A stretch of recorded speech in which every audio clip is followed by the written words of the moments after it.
ജാനകിയുടെയും അബിയുടെയും വീട് ഇന്നത്തെ എപ്പിസോഡിന്റെ റിവ്യൂവിലേക്ക് എല്ലാ പ്രിയപ്പെട്ടവർക്കും സ്വാഗതം.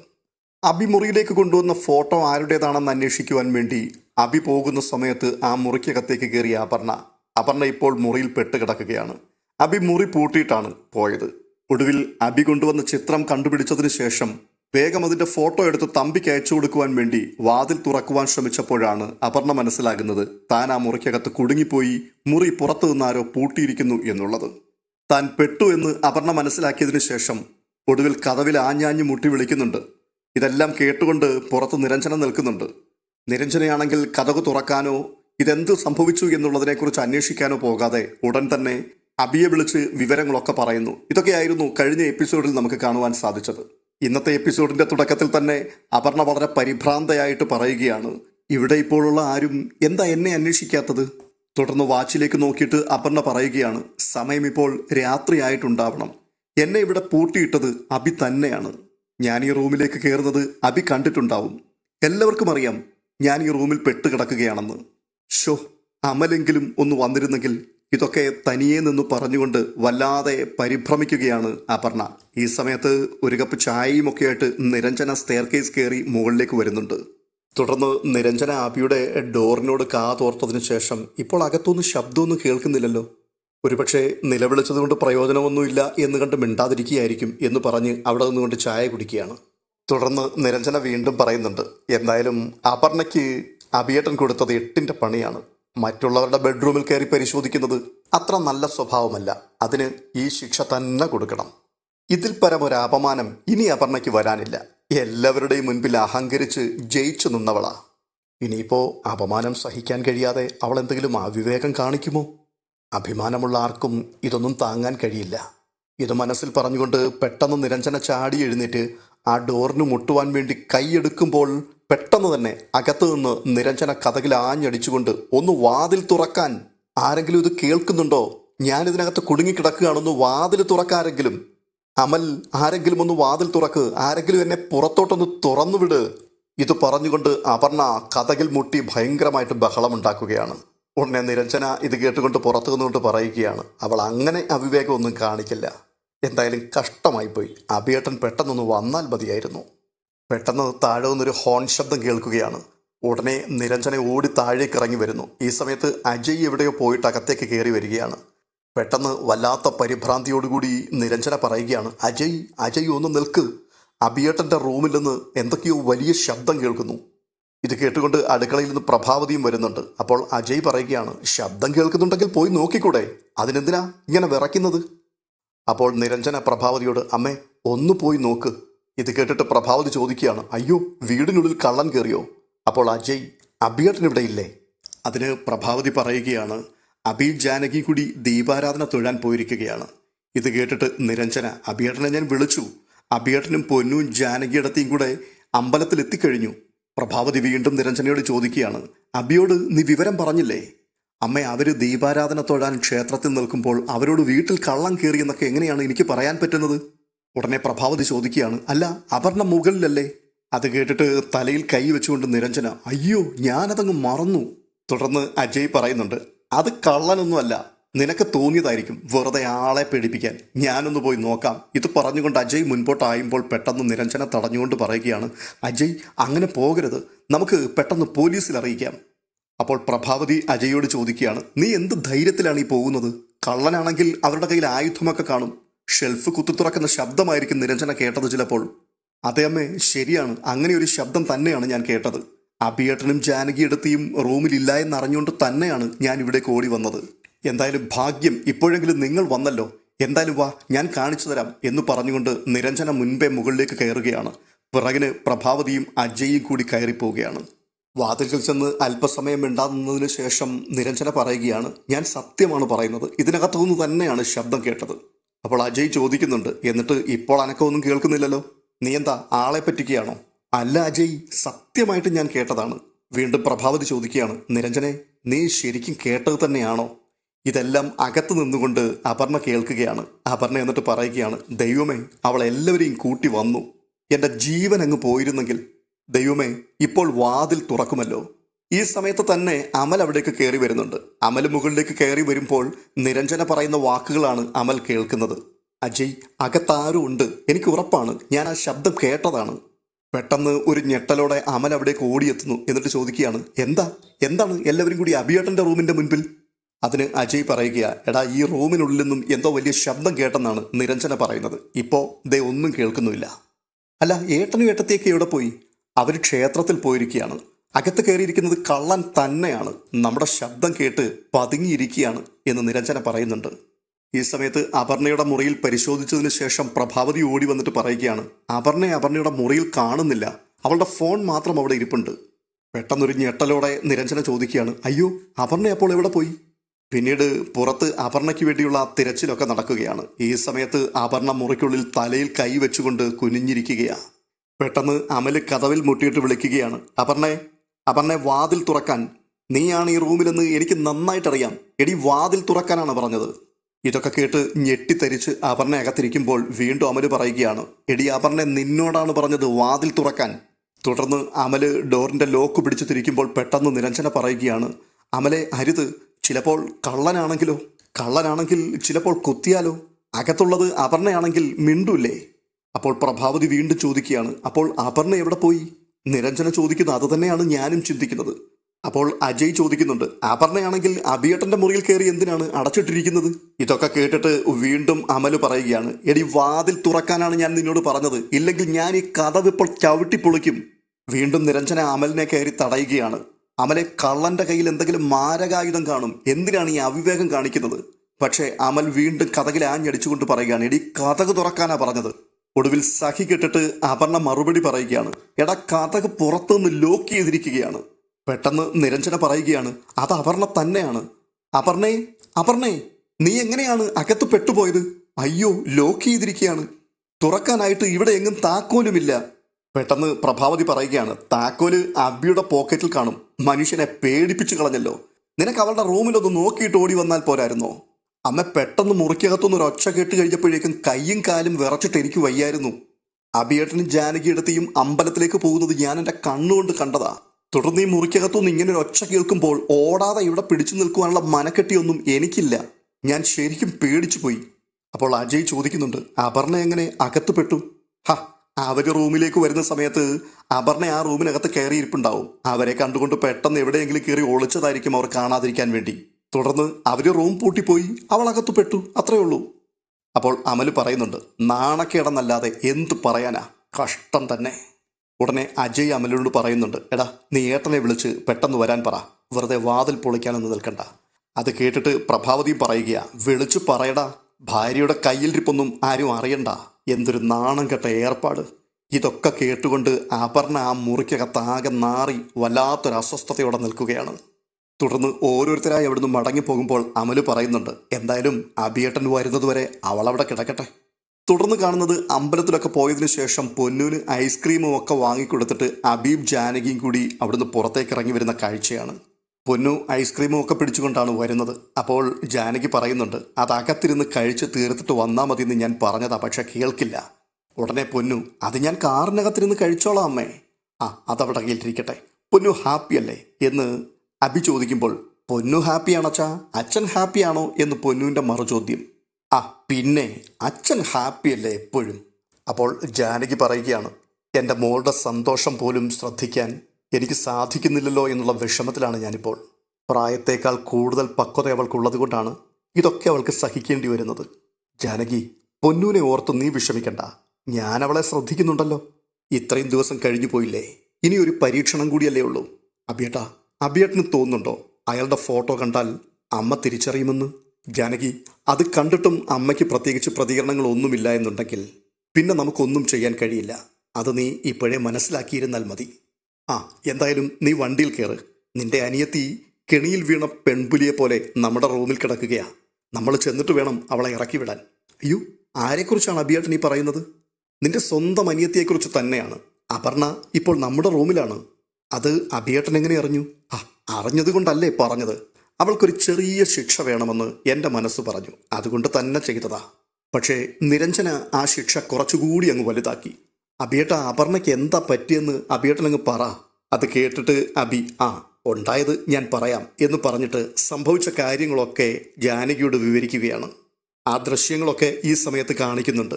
അതായത് റൂം പൂട്ടി അഭി പുറത്തേക്ക് ഇറങ്ങുവാൻ തുടങ്ങുന്ന സമയത്ത് തന്നെ താൻ കാണുന്നുണ്ട് ഭിത്തിയുടെ അരികിലായിട്ട് അപർണ ഒളിഞ്ഞു നിൽക്കുന്നത്.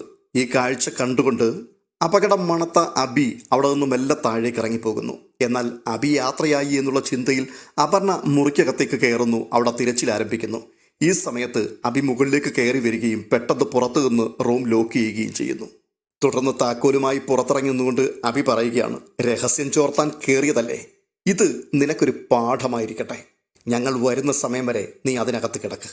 തുടർന്ന് കാണുന്നത് ജാനകിയും അബിയും പൊന്നുവും കൂടി അളകാപുരിയിലേക്ക് മടങ്ങിയെത്തുന്ന കാഴ്ചയാണ്. കാറിൽ നിന്ന് പുറത്തിറങ്ങിയതിനു ശേഷം ജാനകി ചോദിക്കുന്നുണ്ട്, ഇത്രയും വേണമായിരുന്നു അബിയേട്ടാ? എത്ര മണിക്കൂറാ അവൾ ആ റൂമിനകത്തിരുന്നത്? ജാനകി അന്നേരം തോന്നിയൊരു കുസൃതിക്ക് അങ്ങനെ അങ്ങ് ചെയ്തു. അവൾ കാണിച്ചത് ശരിയായ കാര്യമല്ലല്ലോ അബിയേട്ടാ. അവളിൽ നിന്ന് അങ്ങനെയൊക്കെയുള്ള കാര്യങ്ങൾ പ്രതീക്ഷിച്ചാൽ മതി. പക്ഷേ ശിക്ഷ അല്പം കടുത്തുപോയി. എൻ്റെ ജാനകി തുറന്നു വിട്ടേക്കാൻ ഞാൻ നിരഞ്ജനയോട് പറഞ്ഞതാ. അവൾ അത് അപർണയ്ക്ക് കൊടുക്കുവാനുള്ള ഒരു പണിയായിട്ട് തന്നെ അങ്ങ് കണ്ടു. അല്ല, തനിച്ചായി പോയി എന്നുള്ള ഭയമൊന്നും അപർണയ്ക്ക് വേണ്ട. കൂട്ടിന് അച്ഛൻ്റെ ചെറുപ്പകാലത്തെ ഫോട്ടോയുമില്ലേ? അബിയേട്ടൻ അത് കൊണ്ടുവരുന്നത് കണ്ടുകൊണ്ട് തന്നെയാണ് അവൾ നമ്മുടെ റൂമിനകത്തേക്ക് കയറിയത്. ജാനകി, അവളത് എങ്ങനെയെല്ലാം നോക്കിയാലും അത് അവളുടെ അച്ഛനാണ് എന്ന് തിരിച്ചറിഞ്ഞിട്ട് വേണ്ടേ? ദേ അബിയേട്ട, അമലും അജയും ഒക്കെ വന്നിട്ടുണ്ടെന്ന് തോന്നുന്നു. എന്നിട്ട് അമൽ എന്താണ് അബിയേട്ടനെ വിളിക്കാതിരുന്നത്? നാണക്കേട് കൊണ്ടല്ലേ വിളിക്കാതിരിക്കുന്നത്? മാത്രവുമല്ല അകത്ത് കിടക്കട്ടെ എന്ന് അവനും കരുതി കാണും. എന്തായാലും നമ്മളിതൊന്നും അറിഞ്ഞിട്ടുമില്ല, കണ്ടിട്ടുമില്ല. പിന്നെ ഇനിയിപ്പോൾ മുറി ക്ലീൻ ചെയ്യണം എന്നൊന്നും ഓർത്ത് വിഷമിക്കണ്ട. പട്ടിയും പൂച്ചയും ഒന്നും അല്ലല്ലോ അകത്ത് കിടക്കുന്നത്. ഓ, അബിയേട്ടൻ എന്തു പറഞ്ഞാലും തമാശയാണ്. അവളിപ്പോൾ നമ്മുടെ മുൻപിൽ കൂടി പുറത്തേക്ക് ഇറങ്ങിപ്പോകുന്ന ആ രംഗമാണ് ഞാനിപ്പോൾ ആലോചിക്കുന്നത്. എന്തായാലും നീ വന്നേ, ആർക്കും ഒരു സംശയവും തോന്നണ്ട, ബാ എന്ന് പറഞ്ഞിട്ട് ജാനകിയെയും പൊന്നൂനെയും വിളിച്ചുകൊണ്ട് അബി അകത്തേക്ക് കയറിപ്പോവുകയാണ്. അബിയും ജാനകിയും മുകളിലെത്തുമ്പോൾ ബാക്കിയുള്ളവരെല്ലാം മുകളിൽ തന്നെ നിൽപ്പുണ്ട്. ഇത് കണ്ടുകൊണ്ട് അബി ഒരു അമ്പരപ്പോടെ ചോദിക്കുകയാണ്, എന്തുപറ്റി? എല്ലാവരും എന്താ ഇവിടെ നിൽക്കുന്നത്? എന്നിട്ട് പ്രഭാവതിയോട്, എന്താ അമ്മേ എന്തുപറ്റി? എടാ, നീ മുറി പൂട്ടിയിട്ടാണോ പോയത്? അതെ, ദേ കീ എൻ്റെ കയ്യിലുണ്ട്. ഇത് കേട്ടുകൊണ്ട് അകത്തിരുന്നു കൊണ്ട് അപർണ, ഓഹോ, അപ്പോൾ അയാൾ തന്നെയാ മുറി പൂട്ടിയത്. വീണ്ടും അബി ചോദിക്കുകയാണ്, നിങ്ങളിങ്ങനെ മിണ്ടാതെ നിൽക്കാതെ കാര്യം പറ. അപ്പോൾ അമൽ, അബിയേട്ടൻ റൂം തുറക്ക്, അപ്പോൾ കാര്യം മനസ്സിലാവും. എന്താടാ, എന്തുപറ്റി? ഏട്ടൻ വാതിൽ തുറക്ക്, എല്ലാത്തിനുമുള്ള ഉത്തരം അതിനകത്തുണ്ട്. എടാ, ഞാനിതിനകത്ത് കള്ളപ്പണം വല്ലതും കൊണ്ടുവച്ചിട്ടുണ്ട് എന്ന് നിനക്ക് അറിവ് കിട്ടിയിട്ടുണ്ടോ? കള്ളപ്പണം തന്നെയാണ്. റൂം തുറന്ന് പുറത്തെടുത്താലല്ലേ അതൊന്ന് വൈറ്റാക്കാൻ പറ്റുള്ളൂ. ഇത് കേട്ടുകൊണ്ട് വീണ്ടും അകത്ത് കിടക്കുന്ന അപർണ പറയുകയാണ്, എങ്ങനെ ഞാനിനി ഇവറ്റകളുടെ മുൻപിൽ കൂടി ഇറങ്ങിപ്പോകും? ഈ സമയത്ത് ജാനകി അബിയോട് പറയുന്നുണ്ട്, അബിയേട്ടൻ കതക് തുറക്ക്, മറ്റുള്ളവരുടെ ക്ഷമയെ പരിശോധിക്കാതെ. തുടർന്ന് പതിയെ അബി കതക് തുറക്കുകയാണ്. ഈ സമയത്ത് അപർണ തല കുനിച്ചുകൊണ്ട് ആ മുറിക്കകത്തുനിന്ന് പുറത്തേക്ക് ഇറങ്ങി വരുന്നു. ഉടനെ അമൽ പറയുക, ദേ എല്ലാവരും നോക്ക്, ഇതാണ് കള്ളപ്പണം. അപർണ പുറത്തേക്ക് ഇറങ്ങി വരുമ്പോൾ നിരഞ്ജനയും ജാനകിയും ഒരു ചെറു പുഞ്ചിരിയോടുകൂടി അപർണയെ അങ്ങനെ നോക്കി നിൽക്കുകയാണ്. ആരുടെയും മുഖത്തേക്ക് അപർണയ്ക്ക് നോക്കുവാൻ കഴിയുന്നില്ല. ഉടനെ അമല് പറയുകയാണ്, അപ്പോൾ എല്ലാവരും കണ്ടല്ലോ. എടി, നീ എന്തിനാ ഈ മുറിക്കകത്തേക്ക് കയറിയത്? ഇത് കേട്ടിട്ട് മറുപടി ഒന്നും പറയാതെ സ്പീഡിൽ ഒരൊറ്റ നടപ്പാണ് അപർണ മുൻപോട്ട്. പക്ഷെ പിറകിൽ നിന്നുകൊണ്ട് അമൽ വീണ്ടും വിളിക്കുകയാണ്, നിക്കടി. തുടർന്ന് പിന്നാലെ ചെന്നിട്ട് അബി വീണ്ടും പറയുകയാണ്, മറുപടി പറഞ്ഞിട്ട് നീ പോയാൽ മതി. അപ്പോൾ അബി, അല്ല, ഇവളെങ്ങനെയാണ് ഞങ്ങളുടെ മുറിക്കകത്ത് വന്നത്? വീണ്ടും മറുപടി ഒന്നും പറയാതെ അപർണ അങ്ങനെ നിൽക്കുമ്പോൾ അബി ചോദിക്കുകയാണ്, എടി, നിന്നോട് ചോദിച്ച കേട്ടില്ലേ? അബിയേട്ടൻ ലോക്ക് ചെയ്തിട്ട് പോയ റൂമിനകത്ത് നീ എങ്ങനെയാണ് കയറിയതെന്ന്? അത് കേൾക്കാൻ വേണ്ടിയാണ്, അത് അറിയാൻ വേണ്ടിയാണ് ഇവിടെ എല്ലാവരും നിൽക്കുന്നത്. വീണ്ടും അപർണ മൗനമായിട്ട് നിൽക്കുമ്പോൾ അമല് പറയുകയാണ്, കള്ളത്തരം കാണിച്ച് നാറിയതും പോരാ, വീണ്ടും മിണ്ടാതെ നിൽക്കുന്ന കണ്ടില്ലേ? ഇത് കേട്ടിട്ട് ജാനകി ചോദിക്കുകയാണ്, ദൈവമേ, ഞങ്ങൾ പോയ സമയം മുതൽ അപർണ ഈ മുറിക്കുള്ളിലായിരുന്നോ? അത് കേട്ടിട്ട് അമൽ, നിങ്ങൾ പോയ സമയത്ത് അവൾ കള്ളത്താക്കോലുണ്ടാക്കിയിട്ട് റൂം തുറന്നു. പെട്ടെന്ന് നിരഞ്ജന, അമലെ, ഇല്ലാത്ത കാര്യം പറയരുത്. അങ്ങനെ റൂം തുറന്നതാണെങ്കിൽ തിരിച്ചിറങ്ങാനും പറ്റില്ലേ? അപ്പോൾ പിന്നെയും ജാനകി പറയുകയാണ്, അപർണ ഈ മുറിക്കുള്ളിൽ ഉണ്ടായിരുന്നു എന്ന് നിങ്ങൾക്ക് ആർക്കെങ്കിലും ഒന്ന് വിളിച്ചു പറയാൻ പാടില്ലായിരുന്നോ? എന്തിനായിട്ടത്തി നിങ്ങൾ വരട്ടെ എന്ന് വിചാരിച്ചു? അപ്പോൾ അജയ് വന്നിട്ട് ശാന്തമായിട്ട് ചോദിക്കുകയാണ്, എന്താ അപർണ സംഭവിച്ചത്? ഒരു വീട്ടിലെ ഒരു റൂമിൽ ഒരാൾ കയറിയെന്ന് പറയുന്നത് വലിയ മഹാപരാധമൊന്നുമല്ല. എന്താ സംഭവിച്ചതെന്ന് അപർണ അങ്ങ് പറയും. എന്നിട്ടും അപർണ മിണ്ടാതെ നിൽക്കുമ്പോൾ അമൽ പിന്നെയും പറയുകയാണ്, അവൾ പറയില്ല. പക്ഷേ അവൾ പറയാതെ ഇവിടുന്ന് പോകുന്നത് എനിക്കൊന്ന് കാണണം. മാത്രവുമല്ല, മറ്റൊരാളുടെ റൂമിൽ കയറിയതിന് ക്ഷമയും പറഞ്ഞേ പറ്റൂ. ഉടനെ അബി, ക്ഷമയോ? അപർണ ചെല്ല്. ഇത് കേട്ടുകൊണ്ട് അപർണ മുൻപോട്ട് നടക്കുമ്പോൾ വീണ്ടും അമൽ തടയുകയാണ്. എന്നിട്ട് ശബ്ദമുയർത്തി അമൽ ചോദിക്കുകയാണ്, എടി, ലോക്ക് ചെയ്ത മുറിക്കകത്ത് നീ എങ്ങനെ കയറി എന്നുള്ളത് എനിക്ക് അറിഞ്ഞേ പറ്റൂ. ഇത്രയും കേട്ടപ്പോഴേക്കും അപർണ പറയുകയാണ്, ഞാൻ ആരുടെയും ഒന്നും അപഹരിക്കാനല്ല ഈ മുറിക്കകത്തേക്ക് കയറിയത്. അഭിയേട്ടൻ്റെ ഒരു വലിയ ഫോട്ടോ പൊതിഞ്ഞുകൊണ്ട് വരുന്നത് ഞാൻ കണ്ടു. അതാരുടെ ഫോട്ടോയാണെന്ന് അറിയുവാൻ എനിക്കൊരാഗ്രഹം തോന്നി. വാതിൽ ചാരിയിട്ട് അഭിയേട്ടൻ പുറത്തേക്ക് ഇറങ്ങിയപ്പോൾ ആ ഫോട്ടോ നോക്കാൻ വേണ്ടി ഞാൻ അകത്തേക്ക് കയറിയതാണ്. തിരികെ ഇറങ്ങാൻ നോക്കുമ്പോൾ ആരോ ആ വാതിൽ ലോക്ക് ചെയ്തിരിക്കുന്നു. ഞാൻ കയറുമ്പോൾ ലോക്കിൽ കീ ഉണ്ടായിരുന്നു. മനഃപൂർവ്വം എന്നെ ഇതിനകത്ത് ആരോ ഇട്ടുകൊണ്ട് ലോക്ക് ചെയ്തതാണ്. ഇത് പറഞ്ഞിട്ട് അബിയുടെ മുഖത്തേക്കൊന്ന് സൂക്ഷിച്ചു നോക്കുന്നുണ്ട് അപർണ. എന്നിട്ട് പറയുകയാണ്, അതിൻ്റെ പേരിൽ മനഃപൂർവ്വം എന്നെ കള്ളിയാക്കാനൊന്നും ആരും ശ്രമിക്കണ്ട. അപ്പോൾ അബി പറയുകയാണ്, റൂം ലോക്ക് ചെയ്തത് ഞാൻ തന്നെയാണ്. ഞാൻ താഴെ ഇറങ്ങിപ്പോയതാണ്. അവിടെ ചെന്ന് കഴിഞ്ഞപ്പോഴാണ് ഓർത്തത് റൂം ലോക്ക് ചെയ്തില്ലല്ലോ എന്ന്. തിരികെ കയറി വന്നപ്പോൾ റൂം അടച്ച രീതിയിൽ തന്നെ കിടക്കുകയാണ്. ഞാൻ ലോക്ക് ചെയ്ത് താക്കോലും കൊണ്ടുപോയി. എനിക്കറിയില്ലായിരുന്നല്ലോ ഇതിനകത്ത് ആളുണ്ടെന്നുള്ള കാര്യം. പെട്ടെന്ന് അമല് പറയുകയാണ്, അബിയേട്ടൻ റൂം ലോക്ക് ചെയ്ത് താക്കോലും കൊണ്ടുപോയത് തെറ്റായിപ്പോയി എന്ന് ഇവിടെ ആരും പറയില്ല. അല്ല, നീ എന്ത് ഫോട്ടോ കാണാനാണ് അതിനകത്തേക്ക് കയറിയത്? നിന്റെ തമ്പിയുടെ ഫോട്ടോ അതിനകത്ത് ഫ്രെയിം ചെയ്ത് വെച്ചിട്ടുണ്ടോടി? അതെടുത്ത് മാലയിട്ട് ചുവരിൽ തൂക്കാൻ വേണ്ടിയാണോ നീ അകത്തേക്ക് കയറിയത്? അമലിൻ്റെ ഈ ചോദ്യം കേട്ടിട്ട് അബിയും ജാനകിയും അങ്ങനെ കുനിഞ്ഞു നിന്ന് ചിരിക്കുകയാണ്.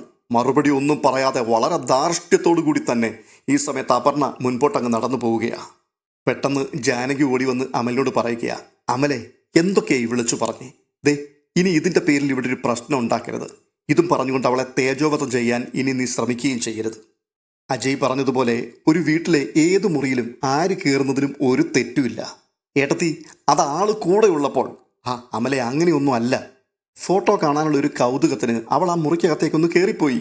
പെട്ടെന്ന് പ്രഭാവതി വന്നിട്ട് പറയുകയാണ്, മതി, ഇവിടെ എല്ലാം അവസാനിച്ചു, എല്ലാവരും പോയേ എന്ന് പറഞ്ഞിട്ട് അവർ മുൻപോട്ട് നടന്നു പോവുകയാണ്. പിന്നാലെ ഓരോരുത്തരും അവരവരുടെ മുറികളിലേക്കും പോകുന്നു. തുടർന്ന് അമല് വളരെ വേഗം തൻ്റെ മുറിക്കകത്തേക്ക് കയറി ചെന്നിട്ട് കട്ടിലിരിക്കുന്ന അപർണയുടെ മുഖത്ത് നോക്കി ചോദിക്കുകയാണ്, കഷ്ടം, നീ ഇത്രയും അധപ്പതിക്കുമെന്ന് ഞാൻ സ്വപ്നത്തിൽ പോലും വിചാരിച്ചിരുന്നില്ല. എല്ലാവരുടെയും മുൻപിൽ നാണം കെട്ടത് ഞാനാടി. അപ്പോൾ അപർണ, ഞാൻ അവരുടെ മുറിയിലൊന്ന് കയറിയതാണോ നിനക്ക് വലിയ അപമാനമായി പോയത്? എന്താ സംഭവിച്ചതെന്നൊക്കെ ഞാൻ അന്നേരം പറഞ്ഞതാണ്. റൂം ലോക്ക് ചെയ്തത് അബിയാണെന്ന് പറഞ്ഞത് അത് പച്ചക്കള്ളമാണ്. അയാൾ ഇറങ്ങിപ്പോകുന്നത് ഞാൻ കണ്ടതാണ്. പിന്നാലെ ജാനകി വന്നു. അവൾ റൂം ലോക്ക് ചെയ്തത് ഞാൻ ശ്രദ്ധിച്ചതേയില്ല. എന്നെ കണ്ടിട്ട് അവൾ റൂം ലോക്ക് ചെയ്തതാണ്. അത് ലോക്ക് ചെയ്യുമ്പോൾ ശബ്ദം പോലും ഉണ്ടായില്ല. അത്രയ്ക്ക് ശ്രദ്ധിച്ചിട്ടാണ് അവൾ റൂം ലോക്ക് ചെയ്തത്. എന്നെ റൂമിൽ പൂട്ടിയിട്ടിട്ട് ക്ഷേത്രത്തിലേക്കാണെന്നും പറഞ്ഞ് അവൾ പോവുകയും ചെയ്തു. സ്വന്തം തെറ്റിനെ ന്യായീകരിക്കാൻ നീ ബഹുമിടുക്കിയാടി. അതെനിക്ക് നന്നായിട്ടറിയാം.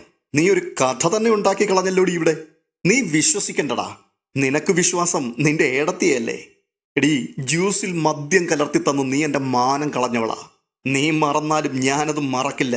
അന്ന് നീ ഇവിടെ വന്ന് എന്തൊക്കെ അഭിനയമായിരുന്നു കാഴ്ചവെച്ചത്. ജാനകി ഇടത്തി അത് കയ്യോടെ പൊളിച്ചടുക്കി തന്നു. അവരെ തന്നെയാടി എനിക്ക് വിശ്വാസം. നിനക്കും അതുപോലൊരു ദിവസം വരുമെന്ന് നീ ഒട്ടും പ്രതീക്ഷിച്ചില്ല അല്ലേ? ഇപ്പോൾ എല്ലാവരുടെയും മുൻപിൽ നീ നാണം കെട്ടു. നീ എന്ത് ന്യായീകരണം വേണമെങ്കിലും പറഞ്ഞു. മറ്റുള്ളവരുടെ മുറിയിൽ കയറി മണിക്കൂറുകളോളം നീ കുടുങ്ങിക്കിടന്നില്ലേ? നിനക്ക് നാണവും മാനവുമില്ല എന്ന് എനിക്ക് നന്നായിട്ടറിയാം.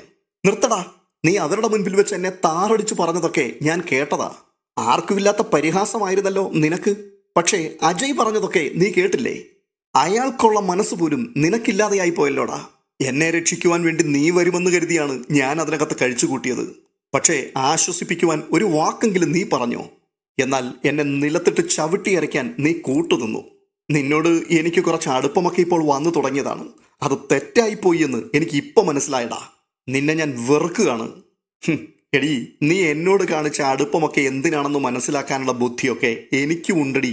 ജാനകി എടുത്തിയുടെ അമ്മയെക്കുറിച്ച് നിനക്കിപ്പോൾ അറിയണം. ചായ കൊണ്ട് തരിക, ഡ്രസ്സ് സെലക്ട് ചെയ്ത് തരുന്നു, എന്തൊക്കെയായിരുന്നു. നീ എന്താടി കരുതിയത് ഞാൻ അതിലൊക്കെ അങ്ങ് വീണുപോയെന്നോ? നീ എന്ത് നാടകം കളിച്ചാലും നീ തമ്പിക്ക് പറന്നവളാണെന്ന് എനിക്ക് നന്നായിട്ടറിയാം. അതെടാ, ഞാൻ തമ്പിയുടെ മോള് തന്നെയാ. എന്നോട് ഈ ചതി ചെയ്ത നിന്റെ ഏട്ടനെയും ഏട്ടത്തിയെയും ഞാൻ വെറുതെ വിടില്ല. അവളുടെ ഒരു ഉപദേശം. എടാ, ഞാൻ ആ റൂമിൽ കിടക്കുന്ന കാര്യം അവൾക്കറിയായിരുന്നു. എന്നെ ഈ വീട്ടുകാരുടെ മുൻപിൽ നാണം കെടുത്തിയതിന് ഞാൻ പകരം ചോദിച്ചിരിക്കും. ഇത് പറഞ്ഞുകൊണ്ട് കോപത്തോടെ അപർണ അമലിന്റെ മുഖത്തേക്ക് നോക്കി നിൽക്കുന്ന കാഴ്ചയുമായിട്ട് ഇന്നത്തെ എപ്പിസോഡ് അവസാനിക്കുകയാണ്. നാളത്തെ എപ്പിസോഡിന്റെ പ്രൊമോ ആണ് തുടർന്ന് കാണുന്നത്. പ്രഭാവതിയും അപർണയും തമ്മിലുള്ളൊരു സംസാരമാണ്. പ്രഭാവതി അപർണയോട് ചോദിക്കുകയാണ്, പഠിപ്പും വിവരവുമുള്ള ഒരു പെണ്ണല്ലേ നീ? മറ്റുള്ളവരുടെ മുറിയിൽ കയറി പരിശോധിക്കുന്നത് കള്ളത്തരമാണ്. ഇത് കേട്ടുകൊണ്ട് കയ്യിലിരുന്ന ചായക്കോപ്പ താഴെ എറിഞ്ഞുടച്ചിട്ട് പ്രഭാവതിയെ തല്ലുവാൻ വേണ്ടി അപർണ ഉടനെ കൈയങ്ങുയർത്തുകയാണ്. എന്നിട്ട് ചോദിക്കുക, നിങ്ങൾ എന്താ പറഞ്ഞത്? ഒന്നുകൂടെ പറ. എടി, നീ എൻ്റെ നേരെ കൈ ഉയർത്തി അല്ലേ?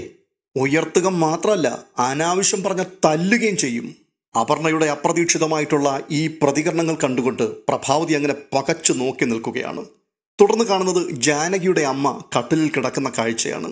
ഉറക്കത്തിൽ താൻ എന്തോ കണ്ട് ഞെട്ടി ഉണർന്നിട്ട് മോളെ എന്ന് പെട്ടെന്ന് അവർ അലറി വിളിക്കുകയാണ്. അമ്മയുടെ ഈ നിലവിളി കേട്ടുകൊണ്ട് ജാനകിയും ഉറക്കത്തിൽ നിന്ന് ചാടി എഴുന്നേൽക്കുന്നു. ഈ കാഴ്ചകളോടുകൂടിയാണ് ഇന്നത്തെ എപ്പിസോഡ് പൂർണ്ണമായിട്ടും വൈൻഡപ്പ് ചെയ്യുന്നത്. ഈ വീഡിയോ നിങ്ങൾക്ക് ഇഷ്ടപ്പെട്ടിട്ടുണ്ടെങ്കിൽ ഒന്ന് ലൈക്ക് ചെയ്യുവാനും ഇതുവരെയും ഈ ചാനൽ സബ്സ്ക്രൈബ് ചെയ്തിട്ടില്ലെങ്കിൽ ഒന്ന് സബ്സ്ക്രൈബ് ചെയ്യുകയും ചെയ്യണമെന്ന് ഓർപ്പിക്കുന്നു. അടുത്ത വീഡിയോയുമായി വീണ്ടും കാണും വരേക്കും ബൈ.